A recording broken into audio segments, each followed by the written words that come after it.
പൊട്ടിച്ചിരിക്കുന്ന മണിവീണ കമ്പികളെ ആനന്ദമാധുരിയിൽ ഞാൻ അലിഞ്ഞാടുമ്പോൾ ഗാനം നിർത്തരുതേ, നിങ്ങളുടെ ഗാനം നിർത്തരുതേ.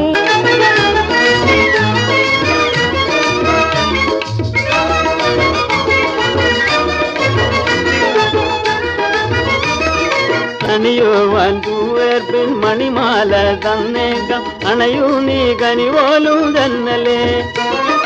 കരിവാള ചിരിവോട്ടും കുളിർകയിൽ ചന്ദനവും പനിനീരും കൊണ്ടുവരൂ തെന്നലേ തെന്നലേ.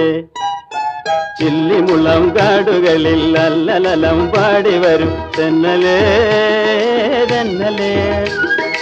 അല്ലിമലർ കാവുകളിൽ വള്ളികളിൽ ഉയലാടും തെന്നലേ തെന്നലേ തെന്നലേ തെന്നലേ.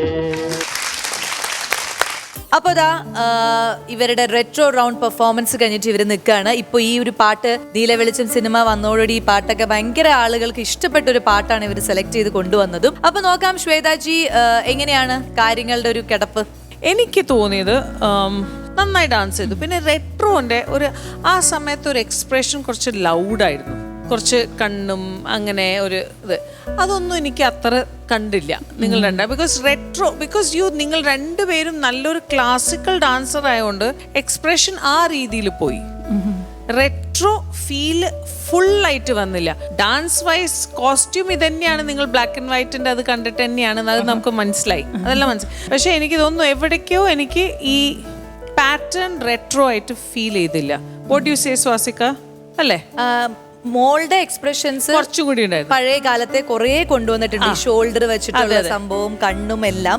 പക്ഷേ ദിവ്യശ്രീയുടെ ആ പഴയ കാലത്തെ ആളുകൾ ഹീറോയിൻസ് ചെയ്യുന്ന ഒരു എക്സ്പ്രഷൻ അല്ല, നോർമലി നമ്മൾ ഡാൻസ് ചെയ്യുന്ന പോലത്തെ അങ്ങനത്തെയാണ് എനിക്കും തോന്നിയത്. പക്ഷെ രുദ്ര അത് കുറെ കൂടി അഡാപ്റ്റ് ചെയ്യാൻ ശ്രമിച്ചിട്ടുണ്ട്. ക്ലാസിക്കൽ ആയതുകൊണ്ട് നിങ്ങൾക്ക് കുറച്ചും കൂടി ആ കണ്ണെല്ലാം യൂസ് ചെയ്യാമായിരുന്നു. പക്ഷെ കണ്ണ് മാത്രല്ല, അവരൊരു സ്റ്റൈൽ ഉണ്ടല്ലോ, അത് അങ്ങനെ ഒരു ഫീൽ വന്നു.